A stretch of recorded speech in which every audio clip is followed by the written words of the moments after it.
ലക്ഷം രൂപയെ അതിനാഴ്ച ഉണ്ടാക്കി. 6 ലക്ഷം രൂപയ്ക്കാണ് മത്സ്യ മാർക്കറ്റിൽ ഒരു പ്ലാന്റ് ഉണ്ടാക്കിയിരിക്കുന്നത്.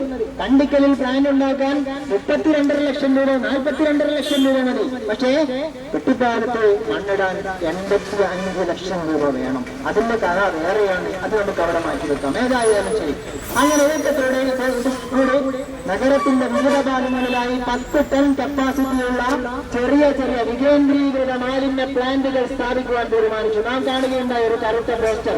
വികേന്ദ്രീകൃത മാലിന്യ പ്ലാന്റാണ് യഥാർത്ഥത്തിൽ ശരിയായ നയം. അതിലെന്താണ് തെറ്റ്? ഒരു തെറ്റുമില്ല. വികേന്ദ്രീകൃത പ്ലാന്റുകൾ തന്നെയാണ് വരേണ്ടത്. അങ്ങനെ നഗരസഭ വികേന്ദ്രീകൃത പ്ലാന്റുകൾ നഗരത്തിന്റെ വിവിധ ഭാഗങ്ങളിലായി തീരുമാനിച്ചു.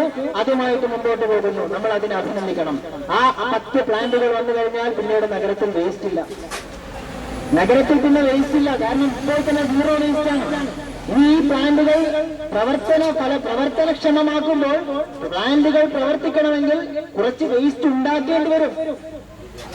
അതിലാണ് ഇപ്പോൾ തലശ്ശേരി നഗരസഭയിലെ ചെയർമാനും കൗൺസിലർമാരും കൂടിയിട്ട് ഇനി അടുത്ത മാസങ്ങളിലുള്ള പ്രധാന പ്രവർത്തനം അതാണ്. കുറച്ച് വേസ്റ്റ് വേണം. കാരണം ഇപ്പോൾ സീറോ വേസ്റ്റിലാണുള്ളത്. ഈ സീറോ വേസ്റ്റിൽ നിന്ന് ഘട്ടം ഘട്ടമായി വേസ്റ്റ് ഉയർത്തിക്കൊണ്ടുവന്ന് ഒരു 10 ടൺ വേസ്റ്റ് ദിനേന ഉണ്ടാക്കിയാൽ മാത്രമേ നഗരത്തിന്റെ വിവിധ ഭാഗങ്ങളിൽ അവർ സ്ഥാപിക്കാനിരിക്കുന്ന പ്ലാന്റുകൾ പ്രവർത്തിക്കുവാൻ സാധിക്കുകയുള്ളൂ.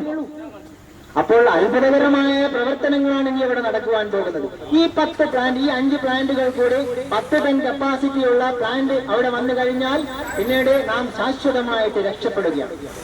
നമ്മുടെ നാട് ശാശ്വതമായിട്ട് രക്ഷപ്പെടുകയാണ്.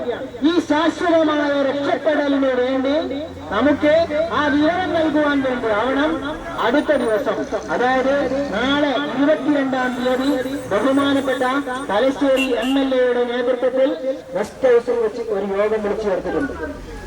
ഞങ്ങൾ മിക്കവാറും തീരുമാനിക്കും. ഞങ്ങൾ തീർച്ചയായും മനസ്സിലാക്കുന്നത് ആ യോഗത്തിൽ വെച്ച് ബഹുമാനപ്പെട്ട MLA എഴുന്നേറ്റ് പ്രഖ്യാപിക്കും 5 പ്ലാന്റുകൾ.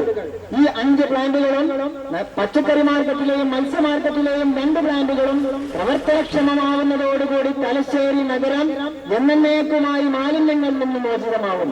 അതോടൊപ്പം കഴിഞ്ഞ കളക്ടർ VK ബാലകൃഷ്ണൻ